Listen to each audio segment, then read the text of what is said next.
বাংলাদেশ যখন আর্জেন্টিনার নীল সমুদ্রে ব্যথিত হয়ে অশ্রুজল ফেলছে, তখন লাল সবুজের জার্সি গায়ে জড়িয়ে বাংলাদেশ দলের সিরিজ জয়। একের পর এক চোটে গ্রাস করে বসা টাইগার টিম যখন মাত্র 13 জনের সুস্থতায় গিয়ে ঠেকেছে, তখন তাওহিদ হৃদয়দের রুদ্ধশ্বাস এক ম্যাচে জয়। শীর্ষ পারে তুমুল নাটকীয়তা, সহজ ম্যাচটাই কার্যত যখন হাতছাড়া হয়ে যাওয়ার উপায়। ফিল্ডারের ভুলে ব্রাডি বান্সের হেট্রিক মিস, আর শেষে শেখ মাহিদির সাথে ব্রাডি বান্সের তুমুল বাক্য বিনিময়।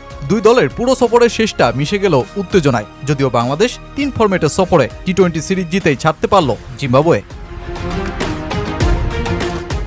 বুলাওয়ে সিরিজ নির্ধারণী ম্যাচে তখন চোটে জর্জরিত বাংলাদেশের বিপক্ষে জিম্বাবুয়ে লড়াই। পুরো সিরিজে ছিলেন না মুস্তাফিজুর রহমান ও শরীফুল ইসলাম। সিরিজ নির্ধারণী ম্যাচের আগে ছিটকে যান পেস আক্রমণের বড় ভরসা নাহিদ রানা। চোটের কারণে লিটন দাসের অনুপস্থিতিতে প্রথমবারের মতন অধিনায়কত্বের দায়িত্বে তাওহিদ হৃদয়। সুস্থ থাকা 13 জনের স্কোয়াড থেকেই 11 জনকে নিয়ে নামে বাংলাদেশ দল। আর বুলাওয়েতে শ্বাসরুদ্ধকর এক ম্যাচের জন্ম হওয়া।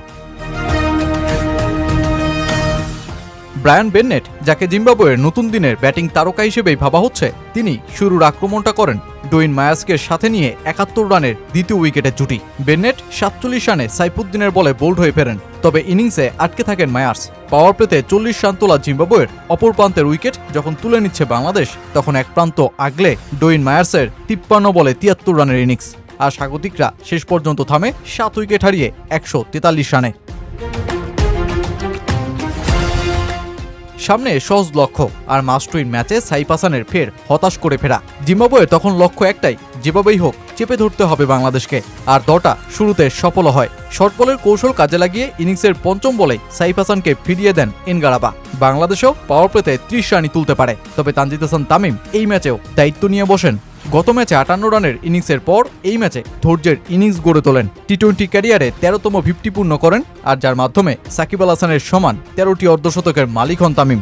বাংলাদেশের হয়ে এই দুজনের চেয়ে টি-20তে বেশি 50 আছে শুধু লিটন দাসের, সংখ্যাটা 16।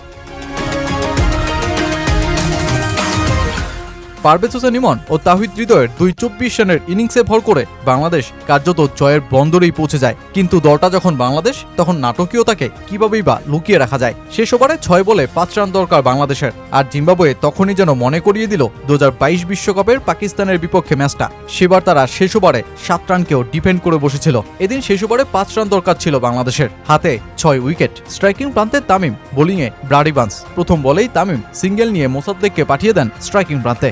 আর এরপরই ব্যাক টু ব্যাক 2 বলে মোসাদ্দেক ও সাইফুদ্দিনের উইকেট তুলে নেন ব্রাডি বান্স। মুহূর্তেই সমীকরণ দাঁড়িয়ে যায় 3 বলে 4 রানে।